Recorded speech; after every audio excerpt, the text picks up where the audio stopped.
আমি আমার বাসার কাজ কখন কি করব খুব স্মার্টলি ঠিক করে রাখি এবং সপ্তাহে দেখা যায় যে একবার আমি লন্ড্রির জন্য রাখি এবং সেই একদিন যে আমার মাথায় কীরকম যে টেনশন থাকে কীরকম স্ট্রেস থাকে বিকজ কোন কাপড়ে তেল আছে কোন কাপড়ে হলুদ আছে কোন কাপড়ে কফি আছে সেগুলো আলাদা আলাদাভাবে রাখতে হবে এবং কখন কোন কাপড়টা বেশি ঘষাঘষি করতে হবে সেটা নিয়েও একটা টেনশন থাকে।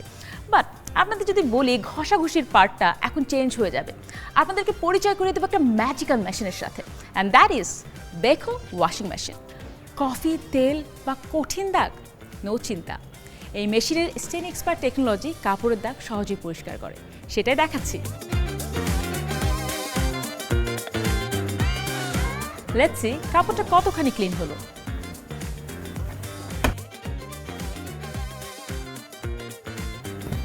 See, it's clean and fresh. ড্রয়ারটি আলতো করে টেনে বের করুন। বাড়তি ডিটারজেন্ট বা ময়লা জমে থাকলে তা পানি দিয়ে ধুয়ে পরিষ্কার করে আবার ফিট করুন। মাসে অন্তত একবার টাব ক্লিন প্রোগ্রামটি খালি অবস্থায় চালান। এটি আপনার ড্রামকে রাখবে দুর্গন্ধমুক্ত এবং পরিষ্কার। আর ক্লিন করবার পর মেশিনটি কিছুক্ষণ খুলে রাখবেন, তাহলে মেশিনটি ভিতরে শুকিয়ে যাবে। So guys, happy washing with Beko washing machine.